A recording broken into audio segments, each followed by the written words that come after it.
Welcome back to another episode of the horror show. सोच के देखिए, आप एक गहरी नींद में हैं और अचानक से आपकी आंख एक दर्द भरी चीख से खुलती है। ऐसी सिचुएशन में आप क्या करेंगे?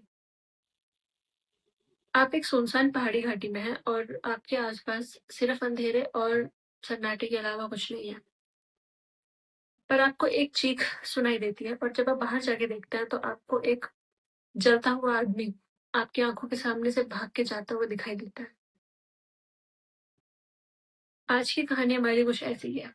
आज की कहानी हमारी दिग्विजय सिंह की है, जो 1936 में एक फ्रीडम फाइटर थे और एक सुनसान पहाड़ी घाटी में, हिमाचल की एक घाटी में अंग्रेजों से बचने के लिए छुपे हुए थे।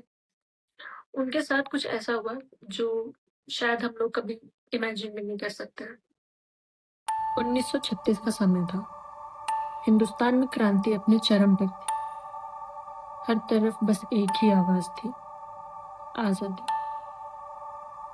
लोगों के दिलों में अंग्रेजी हुकूमत के खिलाफ आक्रोश हद पार कर चुका था। इसी दौरान गाजियाबाद के एक छोटे से गांव में रहता था एक नौजवान दिग्विजय सिंह। 25 साल का दिग्विजय ब्रिटिश इंडियन आर्मी में एक सिपाही था और उसकी सोच बाकी सिपाहियों जैसी नहीं थी। जब उसने सुभाष चंद्र बोस, भगत सिंह और चंद्रशेखर आजाद जैसे क्रांतिकारियों के बलिदान के बारे में सुना तो उसके अंदर एक आग जल उठी। उसने फैसला किया कि अब वो अंग्रेजों के लिए नहीं बल्कि उनके खिलाफ लड़ेगा। उसने अपनी नौकरी छोड़ दी। जमींदार परिवार से होने की वजह से उसके पास पैसा था और उसने उस पैसे का क्रांति में इस्तेमाल किया। वो क्रांतिकारियों को मदद करने लगा, पैसे से और हथियारों से। धीरे धीरे वो खुद भी एक बड़ा नाम बन गया था। लेकिन वो कहते हैं ना, हर उगते सूरज के साथ एक खतरा भी आता है और जल्दी ही दिग्विजय सिंह अंग्रेजों के निशाने पर आ गया। जब अंग्रेजों ने उसे गिरफ्तार करने के लिए तलाश शुरू की तो उसे भागना पड़ा। रात के अंधेरे में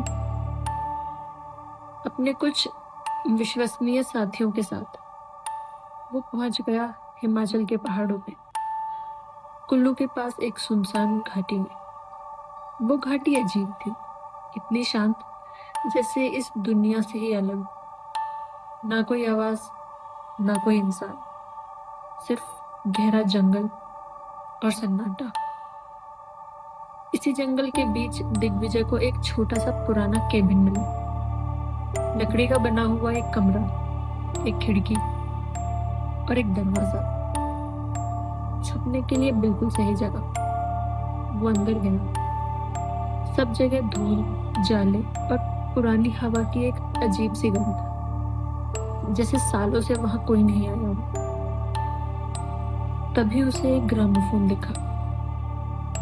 उसे वह जगह छुपने के लिए एकदम सही लगी। वहां कोई आता जाता नहीं था तो उसे ढूंढे जाने का खतरा बहुत कम था। उसने वहां रुकने का फैसला किया। सफाई करते वक्त उसे पीछे के दरवाजे के पास एक सोने का लॉकेट भी मिला। जब उसने ध्यान से देखा तो उस लॉकेट पर कुछ लिखा हुआ था। उस लॉकेट पर लिखा था लिली, लव, केशव। एक पल के लिए उसे लगा जैसे यह जगह किसी कहानी को छुपा रहेगी, पर थकान इतनी ज्यादा थी कि सोने चला गया। वो इतना थका हुआ था कि वो बिस्तर पे पड़ते ही सो गया।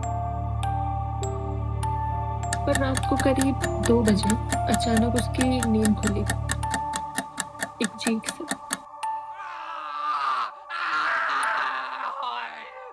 इतनी तेज जैसे कोई अपनी जान बचाने के लिए चिल्ला रहा है। दिग्विजय झटके से उठ बैठा। उसका दिल जोर जोर से धड़क रहा था। वो खिड़की के पास गया, बाहर देखा, सिर्फ अंधेरा, कुछ भी नहीं। वो वापस आया और जैसे ही उसने आंखें बंद की, फिर से आवाज, इस बार और करीब। वो तुरंत बाहर भागा और उसने देखा एक आदमी एक थका हुआ आदमी जंगल की तरफ भागता जा रहा था। दिग्विजय ने उसे रोकने की कोशिश की, पर वो अंधेरे में गायब हो गया। जब वो वापस केबिन में आया, तभी ग्रामोफोन से एक अजीब सी खरखराती हुई आवाज आई। वो धीरे से उसके पास गया, अपना कान उसके करीब ले गया, पर अब सब शांत हो गया था, जैसे कुछ हुआ ही नहीं हो। उसने खुद को समझाया कि ये सब शायद उसका एक वहम था, पर वो उस आदमी को अपने आंखों के सामने से हटा नहीं पा रहा था। वो दोबारा सोने चला गया। अगली सुबह जब वह उठा तो सब उसे और भी ज्यादा अजीब लगने लगा। वहाँ एक अजीब सी शांति थी, ना कोई पंछी, ना कोई हवा। इतनी गहरी खामोशी जैसे समय ही रुक गया हो। दिग्विजय को पहली बार सच में डर लगा, पर उसने फिर भी यहाँ रुकने का फैसला किया। उसके लिए इस जगह से अच्छी कोई जगह नहीं हो सकती थी। अगली रात फिर से 2 बजे वही चीख, इस बार पहले से भी ज्यादा दर्द भरी। दिग्विजय ने हिम्मत करके खिड़की से देखा, और जो उसने देखा उससे उसकी रूह कांप गई। एक आदमी आग में जलता हुआ उसके केबिन के सामने से भाग रहा था। उसकी चीखें जैसे जिंदा जलते हुए इंसान की। दिग्विजय डर के मारे जम गया। उस रात के बाद वो एक पल भी चैन से नहीं सो पाया। उसने फैसला किया वो वहां से चला जाएगा, पर जाने से पहले उसे एक और रात वहां रुकना पड़ा। और वो रात उसकी जिंदगी की सबसे खतरनाक रात साबित हुई। 2 बजे फिर वही चीख, इस बार लगातार पूरे 1 घंटे तक। इतनी तेज, इतनी दर्द भरी, जैसे उसके कान ही फट जाएंगे। वो कोने में बैठा रहा, आंखें बंद करके, कान बंद करके, पर आवाज रुक ही नहीं रही थी। सुबह वो बेहोश पड़ा था। किसी तरह हिम्मत जुटाकर दिग्विजय ने वहां से भागने का फैसला किया, और वो वहां से भाग निकला। घाटी के कठिन रास्तों से गुजरते हुए वो बिना पीछे मुड़े बस चलता रहा, जब तक उसे कुछ चरवाहे नहीं दिख गए। उन चरवाहों को देखते ही दिग्विजय बेहोश होकर जमीन पर गिर पड़ा। जब उन चरवाहों ने उसकी हालत देखी तो वो उसे तुरंत अपने गांव ले गए। कुछ देर बाद जब उसे होश आया तो उन्होंने उससे पूछा कि वो वहां क्या कर रहा था। जैसे ही दिग्विजय ने उस केबिन का नाम लिया, उन सबके चेहरे सफेद पड़ गए। उन्होंने बताया कि कभी वहां एक जोड़ा रहा करता था, एक हिंदुस्तानी लड़का केशव और एक अंग्रेज लड़की लिली। दोनों सिर्फ 17 साल के थे, पर वो एक दूसरे से बहुत प्यार करते थे। पर इस दुनिया को उनका प्यार मंजूर नहीं था, क्योंकि लिली एक अंग्रेज लड़की थी और उसका भाई एक अंग्रेज अफसर। उसे ये रिश्ता बिल्कुल मंजूर नहीं था। वो इस रिश्ते के खिलाफ था।